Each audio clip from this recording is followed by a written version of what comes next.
సంవత్సరాల తరబడి ఎన్ని మందులు వాడినా మీ మోకాల నొప్పులు తగ్గట్లేదా? ప్రాణ పెయిన్ క్లినిక్ లో అత్యాధునిక చికిత్స.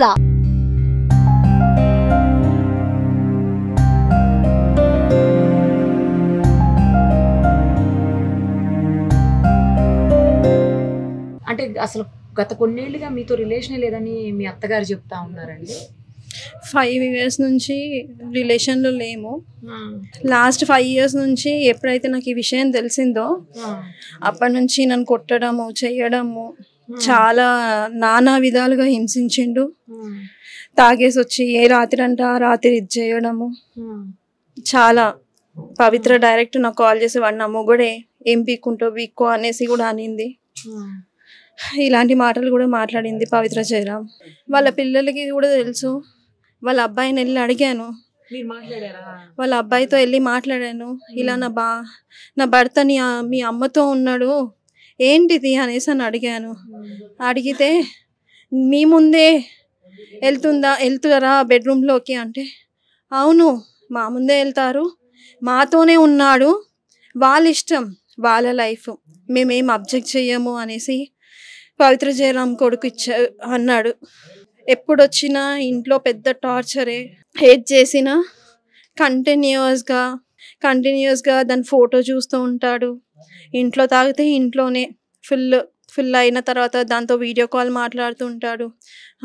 చెప్పవే పాప, ఏం చేస్తున్నావు, ఏంది సంగతి, ఇక్కడ నాకు అన్నం పెట్టట్లేదే, అన్నీ ఫాల్స్ అంటే ఫాల్స్. మొత్తం నన్ను బ్లేమ్ చేశాడు, ఎక్కడ పడితే అక్కడ బ్లేమ్ చేశాడు. ఇంకేం చెప్పలేను ఇంతకంటే. మాది రిలేషన్షిప్ స్టార్ట్ అయ్యి 2004 July 4th స్టార్ట్ అయింది. 2004లో మ్యారేజ్ 15లో అయిందా? మ్యారేజ్ 15. 11 years ముందు మీకు రిలేషన్షిప్ ఉంది. అక్కడికి మా పేరెంట్స్ కన్విన్స్ అవ్వలేదు.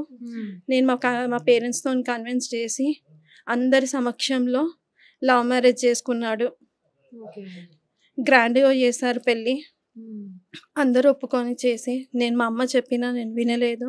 ఇతడే కావాలి, నాకన్నయ్య నాకు కావాలి, వాడే లోకం సర్వస్వం అని బతికిన. ఏది చేసినా ఏం చేసినా ఈ రోజు వరకు అంటే ఈ మూమెంట్ కాకుండా నిన్నటి వరకు కూడా మా మమ్మీ వాళ్ళ సైడ్ ఎవరికి ఏమీ చెప్పలేదు. నేను ఎంత ప్రాబ్లం ఫేస్ చేసినాను, సఫర్ అయినాను, ఎటువంటివి మా మమ్మీ వాళ్ళకి తెలియదు. ఏదున్నా ఏమున్నా అత్తగారికి చెప్పుకున్నాను, బయట ఎక్కడ పెట్టుకోలేదు. అతను రాకపోయినా సరే ధైర్యంగా ఒక మొగోడిలాగా నా పిల్లలని పెంచుకున్నాను. ఏ రెస్పాన్సిబుల్ లేదు. ముందు జాబ్ చేసేదాన్ని హెచ్ఆర్గా, ఇప్పుడు మానేశాను. అమ్మ లేదు. అమ్మ చనిపోయిన వెంటనే లాక్డౌన్లో వీళ్ళ రిలేషన్షిప్ స్టార్ట్ అయ్యింది. అప్పటి వరకు బాగానే ఉన్నారు. వీళ్ళ రిలేషన్షిప్తో ఎప్పుడైతే స్టార్ట్ అయ్యిందో అప్పటి నుంచి నన్ను కొట్టడము తిట్టడము కంటిన్యూస్గా చేశాడు. చాలా చాలా అంటే ఒక సాడిస్ట్ కంటే ఇంకా అధ్వానంగా బిహేవ్ చేశాడు. ఏం చేయకుండానే అన్ని వల్గర్ లాంగ్వేజ్ మాట్లాడుకుంటూ ఎవరితో మాట్లాడినా అన్నయ్య అన్న రిలేషన్తో మాట్లాడినా కానీ అఫేర్ పెట్టి తప్పుగా తీయడం, అది ఎవరైనా సరే. మా అత్తగారు నాకు సపోర్ట్ చేశారు, మా మామయ్య ఇద్దరు సపోర్ట్ చేశారు వాళ్ళ ఫ్యామిలీలో. అంతకు మించి ఎవరు లేరు. నేను ఏదైనా వాళ్ళే లోకం సర్వస్వం అనేసి నన్ను బతికినాను. ఇప్పుడు అతనే లేకుండా పోయినాడు. ఇప్పుడు ఇంకేమని నన్ను బ్లేమ్ చేస్తాడు, ఇంకేం చేస్తాడో నాకేం అర్థం అవ్వట్లేదు. ఏం చెయ్యాలి ఈ మూమెంట్లో? నాకు నా పిల్లలను చూసుకొని నేను ఏం చెయ్యాలి? 2 పిల్లలు. పాపది 8 years, బాబుది 4 years. పిల్లల కోసం కూడా వచ్చేవాడు కదా? పిల్లల కోసం వచ్చినా ఇట్లా చూసి వెళ్ళిపోయేవాడు. పిల్లల కోసం వచ్చినప్పుడు పవిత్ర ఆంటీ ఉంటుందానా మీకోసము, పవిత్ర ఆంటీ ఉంటుందానా, దీని ఏమైనా సరే పవిత్ర ఆంటీ ఉంటుంది. మరి నేనేం అవ్వాలి అని అంటే కూడా దానికి సమాధానం లేదు, ఏది లేదు. తన మైకంలో ఉండిపోయాడు. మొన్న 4 days కూడా షూట్ ఉందని చెప్పాడు, కానీ కట్ చేస్తే తను ఊటీకి వెళ్ళారు. ఇద్దరు కలిసి ఊటీకి వెళ్ళారు. ఊటీకి వెళ్ళి డే బై డే ఒక్కొక్క రీల్ షేర్ చేసి నన్ను టార్చర్ పెడదామని ప్రయత్నం చేశారు ఇద్దరు కలిసి. యాక్చువల్గా తను ఇన్స్టాగ్రామ్లో కూడా, పవిత్ర జయరామ్ ఇన్స్టాగ్రామ్లో కూడా తను పోస్ట్మార్టం అయిపోయిన తర్వాత కంటిన్యూస్గా 4 రీల్స్ పోస్ట్ చేశారు. విత్ ఇన్ ఫ్యూ అవర్స్లో డిలీట్ చేసేసారు. ఆ వీడియోస్ కూడా వైరల్ అయ్యాయి. సో వీళ్ళిద్దరు కలిసి ఊటీకి మొన్న ట్రిప్కి ఊటీకి వెళ్ళిన వీడియోస్ కూడా వైరల్ అయ్యాయి. 3rd క్లాస్ ఇప్పుడు, బాబు LKG, చాలా చిన్న పిల్లలు. మీ వైపు అడిగే వాళ్ళు కూడా ఎవరు లేనట్టున్నారు, మీ అత్తగారు తప్ప. అత్తమ్మ వాళ్ళు ఉన్నారు, మా ఫ్యామిలీ వాళ్ళు వస్తున్నారు, మా మమ్మీ వాళ్ళ సైడ్ వాళ్ళు వస్తున్నారు, మా మేనమామయ్య వాళ్ళందరూ వస్తున్నారు, దారిలో ఉన్నారు. వాళ్ళకి ఇప్పటి వరకు ఎటువంటి విషయం తెలియదు. ఈ సూసైడ్ తోనే అన్ని బయటికి వస్తున్నాయి. అసలు ఇప్పటి వరకు మీరు వైఫ్ ఉన్నారు, పిల్లలు ఉన్నారని కూడా ఎవరికి తెలియదు. అతను చెప్పనీయలేదు. సోషల్ మీడియాలో నేను అతన్ని ట్యాగ్ చేసి ఏమైనా వీడియోస్ పెట్టినా సరే అవి ఇమీడియట్ గా డిలీట్ చేసేస్తారు. నన్ను బ్లాక్ చేసేసాడు. ఇన్స్టాగ్రామ్ లో కానీ, ఫేస్బుక్ లో కానీ, ఏ ఛానల్లో అయినా బ్లాక్ చేసేసాడు. ఇనిషియల్ గా తెలిసిన వెంటనే నేను మహిళా మండలిలో కంప్లైంట్ ఇచ్చాను. అక్కడ ఇచ్చిన తర్వాత కూడా అక్కడ కౌన్సిలర్ ముందు చెప్పాడు, అదే నా లైఫ్ అని. అంటే పవిత్ర అనే లైఫ్ అంటే అక్కడ అన్నారు కూడా, మా అమ్మ వీడు చేంజ్ కాడు, వదిలేసేయి, సెటిల్ చేసుకొని వదిలేసేయి అని అన్నాడు. అయినా నేను వినలేదు, ఎందుకంటే నాకు పిల్లలకి తండ్రి కావాలి. ఈరోజు నేను మా మమ్మీ లేక నేను చాలా పెయిన్ అవుతున్నాను. ఆ సఫర్ నా పిల్లలు అవ్వద్దు అని ఆలోచించాను. కానీ తండ్రి కావాలి. నిన్న కూడా అందరిలో కూర్చోబెట్టి మాట్లాడాం. ఏమని అంటే, ఇలా suicide Pavi wait for 2 days అని పెట్టాడు ఇన్స్టాగ్రామ్ లో. ఏంటి Pavitra wait for 2 days I'm coming అన్నట్టు పెట్టాడు పోస్ట్. అదే విషయము 10 మందిలో కూర్చోబెట్టి మాట్లాడాను. మాట్లాడితే నేను అంత పిరికివాడిని కాదు, నేను చూసుకుంటాను, నాకు కొంచెం టైం పడుతుంది సెటిల్ అవ్వడానికి అనేసి అని అన్నాడు. కానీ అన్యాయం చేశాడు. లవ్ రిలేషన్షిప్లో ఎంత బాగుండేవాడు అంటే అంత బాగుండేవాడు. నేనే లోకం సర్వస్వం అని ఉండేవాడు. ఎప్పుడైతే ఈ పవిత్ర ఎంటర్ అయ్యిందో అప్పటి నుంచి నాకు టార్చర్, ఫిజికల్గా ఇద్దరం బాగున్నాము. అప్పటి నుంచి ఫిజికల్గా, మెంటల్గా చాలా హరాస్ చేశాడు, చాలా విధాలుగా హరాస్ చేశాడు. అసలు ఒక 2-3 months వరకు ఇంటికి రాకుండా, పిల్లలని చూసుకోకుండా కూడా ఉన్న రోజులు ఉన్నాయి. మీ వైపు ఎవరు లేరు కూడా కదా అడగడానికి కూడా. ఇన్ని రోజులు అసలు మీరు చెప్పలేదు అంటున్నారు. నేను చెప్పలేదు. యాక్చువల్గా చెప్పాలంటే పెద్దగా చేసుకుంటే ఎందుకు, పాప సెటిల్ అవుతుంది, అమ్మ లేదు, అమ్మ సపోర్ట్ లేనందుకు పాపకి ఫ్యూచర్లో ఏమైనా కావాలి, ఒకేషన్స్ ఏమైనా చేయాలన్నా, ఫంక్షన్స్ కావాలన్నా మా వాళ్ళు రావాలి అంటే నేను ఇష్యూ చేయకుండా ఉంటేనే వాళ్ళు వస్తారు, చూస్తారు. అందుకనే అదొక్క విషయానికి ఓపిక పట్టాను. ఎందుకంటే ఒక ఆడపిల్ల ఉంది నాకు. 2 అబ్బాయిలు ఉండుంటే అది డిఫరెంట్ ఉండేదేమో, కానీ ఒక ఆడపిల్ల ఉంది. తనని నేను ఫ్యూచర్ ఖరాబ్ చేయొద్దు కాబట్టి, పాడు చేయొద్దు కాబట్టి ఇలా ఆలోచించాను. లేదు, నేను మాట్లాడలేదు. ఒకసారి 2 days బ్యాక్ తను వచ్చిన నెక్స్ట్ డేనే కాల్ చేశాను. ఏమైంది ఇంకా నైట్ రాలేదు అని అంటే, ఇవన్నీ మాట్లాడకు, నేను రెస్పాన్సిబిలిటీస్ ఫుల్ఫిల్ చేస్తాను, అంతకు మించి నా గురించి ఎక్స్ట్రా అడగడం అవసరం లేదు. ఏది ఇన్సిడెంట్ జరిగిన రోజా ఇది? ఇన్సిడెంట్ తర్వాత 2 daysకి మార్నింగ్ నైట్ అంతా ఇంటికి రాలేదు అని అంటే అడిగితే ఆ మాట అన్నాడు. కానీ యాక్చువల్గా ఆమె హార్ట్ స్ట్రోక్ వచ్చి చనిపోయింది అని చెప్తున్నారు. తెలియదండి. యాక్చువల్గా చెప్పాలంటే నాకు తెలిసి డ్రైవర్ ఉన్నాడో లేడో తెలియదు. టు బీ ఫ్రాంక్, డ్రైవర్ ఉండుంటే ఈ పాటికి ఓపెన్ అప్ అయ్యేది, డ్రైవర్ వచ్చేవాడు సీన్లోకి. డ్రైవర్ అయితే లేడు అని నా వే ఆఫ్ ఆలోచన.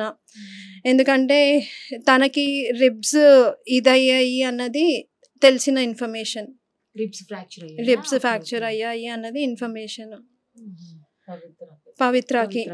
ఎందుకంటే నాకు 12:30 12:40 కాల్ చేశాడు. ఎప్పుడు ఇలానే తాగేసి కాల్ చేస్తాడు అనేసి నేను లైట్ తీసుకున్నాను సైలెంట్ పెట్టి. యాక్చువల్గా ముందు రోజు మా అత్తయ్యకి బ్యాక్ పెయిన్ అయ్యింది, తనకి యూరిన్ ఇన్ఫెక్షన్, కిడ్నీలో వాటర్ స్టోర్ అయ్యింది అనేసి midnight 11:40కేమో విజయ హెల్త్ కేర్కి వెళ్ళాము. వెళ్తే అక్కడ తనకి ట్రీట్మెంట్ చేయించుకొని డ్రిప్స్ ఎక్కించుకొని రిటర్న్ అయ్యాము. ఆ రోజు నైట్ మొత్తం తనకి అంటే మాకు స్లీపే లేదు. నెక్స్ట్ డే పడుకున్నాను. పడుకున్న తర్వాత అత్తయ్య వాళ్ళు 1:10, 1:15 అలా వచ్చారు. అంతలోపు వాళ్ళ నాన్నకు కాల్ చేశాడంట.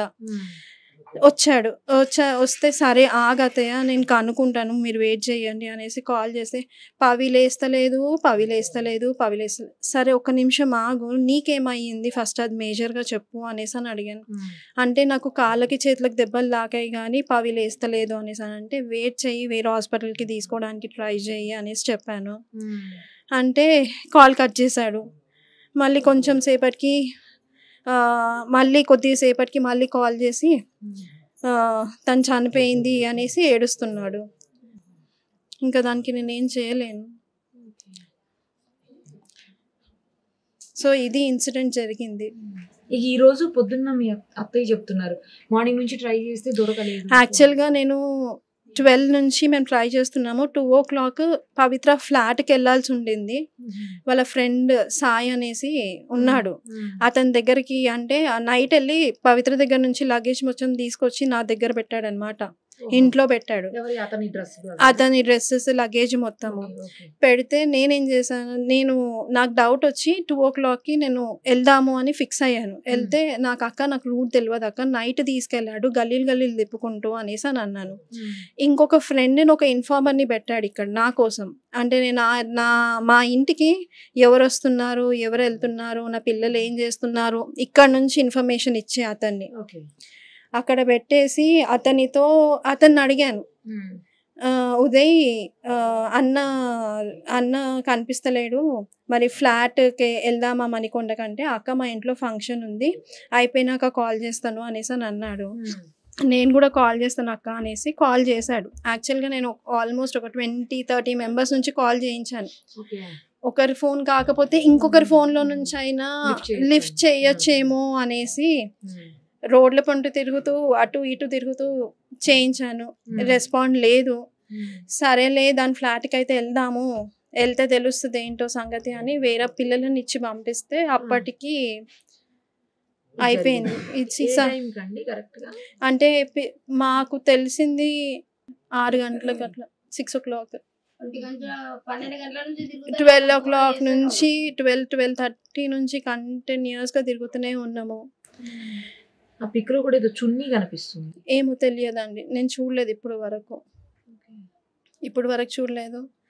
నాతో మాట్లాడకు అనేసి అన్నాడు. పెళ్లి చేసుకునే ముందేమో నేనే నీకు లోకం సర్వస్వం అన్నీ నేను చూసుకుంటాను, నువ్వేం టెన్షన్ పడకు. నా ఫ్రెండ్స్ అడిగారు కూడా, చందు నువ్వు బాగా చూసుకోవాలి శిల్పని అని అంటే, ప్రామిస్ నేను అస్సలు ఆవిడని వదిలిపెట్టాను, శిల్పని అస్సలు వదిలిపెట్టాను అనేసి అని అన్నాడు. అట్లాంటిది వదిలిపెట్టేసి వెళ్ళిపోయాడు. ధైర్యంగా ఉండండి, ఎందుకంటే పిల్లల కోసం ఇంక ఇప్పుడు తండ్రి లేరు, కనీసం మీరు కూడా ఇలా డీలా పడిపోతే పిల్లలకి ఇబ్బంది అవుతుంది కదా. కొంచెం పిల్లల గురించి ఆలోచించుకుని ధైర్యంగా ఉండండి. మీ అత్తగారి వాళ్ళకి కూడా మీరే కదా ఇక ధైర్యం, పిల్లలకి మీ అత్తగారికి అందరికి. ఏం చెప్పాలో నాకు అర్థం అవుతలేదు ఈ సిచ్యువేషన్లో. వాళ్ళనే నమ్ముకొని బతికిన ఇన్ని రోజులు, ఎంత ఓపిక పట్టినానో, చాలా ఓపిక పట్టినా, కానీ నా ఓపికకి వాల్యూ లేకుండా చేశాడు. అంతే. ఇప్పటికైనా అబ్బాయి వస్తాడు, కలిసి కాపురం చేద్దాం అనుకుంటున్నా.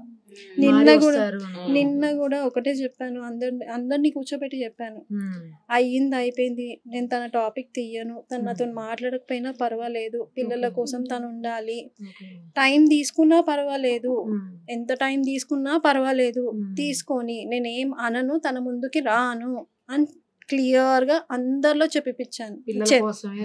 పిల్లల కోసము కావాలి, తండ్రి కావాలి అన్న ఆలోచనతోనే ఇన్ని డేస్ ఓపిక పట్టాను, సంవత్సరాలు ఓపిక పట్టాను. కానీ ఆ ఓపికకి కూడా అసలు అతన్ని ఎలా పోల్చాలా, ఏం పోల్చాలో నాకు అర్థం అవ్వట్లేదు. ఏదన్నా అంటే పవి ముందేమో ఏదంటే కనయ కనయ కనయ అస్సలు నోట్ల నుంచి ఒక మాట పడుకునే ముందు కూడా కనయ కన్నా ఏం చేస్తున్నావే కన్నా కన్నా కన్నా అని వద్దా ఆ మాట తప్పితే వేరే మాట ఉండకపోతుండే. తన హ్యాండ్ పైన కూడా ఒక టాటూ ఉంటది, మీరు గమనించినారో లేదు, కన్నయ్య అని రాసి ఉంటది. తనతో డైరెక్ట్ ఫైట్ చేసినా ఏం చేసినా ఏది చేసినా తను ఏం చేసిందో తెలియదు, కానీ తను మాత్రం చాలా నన్ను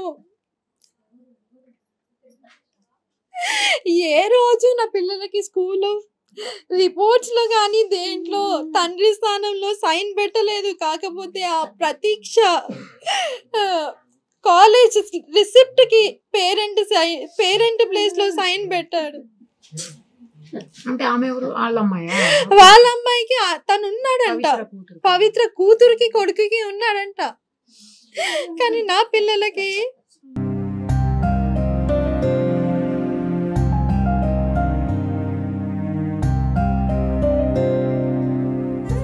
ఇండస్ట్రీ మొత్తం తెలుసు.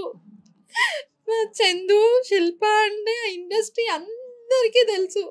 అసలు నా మాట లేకుండా ఉండేటోడు కాదు.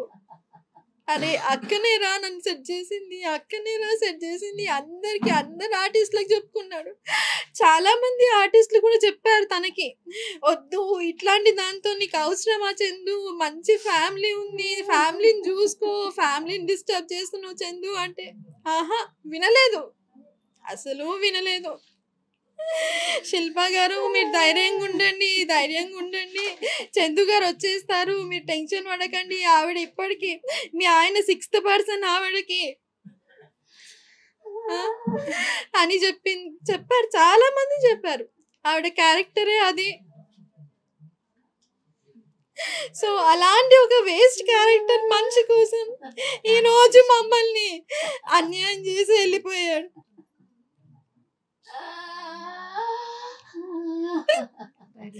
అసలు నా పేరు లేకుండా అరే అక్క చేసిందా, కన్నా చెప్పు, ఇప్పుడే స్టార్ట్ అయినా, ఇక్కడున్నా, ఈ లొకేషన్ లో ఉన్నా, వచ్చేస్తున్నా, హార్డ్లీ ఇంకా 5 minutes లో ఉంటేనే ఇంట్లో వచ్చేస్తున్నా. ఇదంతా 2020 వరకు కంటిన్యూగా ఉండింది. ఎప్పుడైతే ఫస్ట్ లాక్డౌన్ స్టార్ట్ అయ్యిందో అప్పటి నుంచి ఎప్పుడు నా మీద చెయ్యనోడు. 12:30 నైట్ నుంచి మార్నింగ్ 5 o'clock వరకు ఎట్లా పడితే అట్లా కొట్టినాడు. అయినా మా మమ్మీ వాళ్ళ సైడ్ ఎవరికి చెప్పుకోలేదు, మా మేనమామలకు కానీ ఎవరికి చెప్పుకోలేదు. నేను ఏదున్నా మా అత్తయ్యతో మాట్లాడుతుండే, అది కూడా ఊరబకపోతుండే. ఈ ఏరియాలో అందరూ అంటారు తల్లి కూతురు లాగున్నారు అనేసి. మదరే అనుకున్నానండి, తర్వాత తెలిసింది మదర్ లేదు అని. కానీ ఇంత అన్యాయం చేసి వెళ్తాడు అనేది అనుకోలేదు.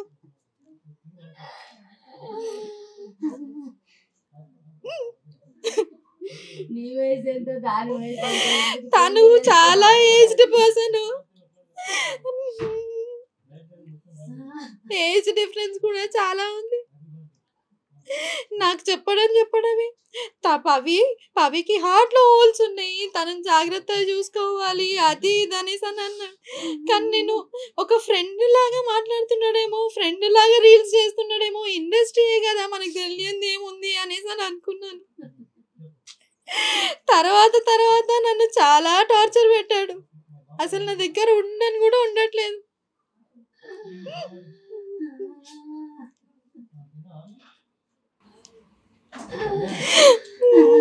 ధైర్యంగా ఉండండి, పిల్లల కోసమైనా ధైర్యంగా ఉండాలి. ధైర్యంగా ఉండాలి.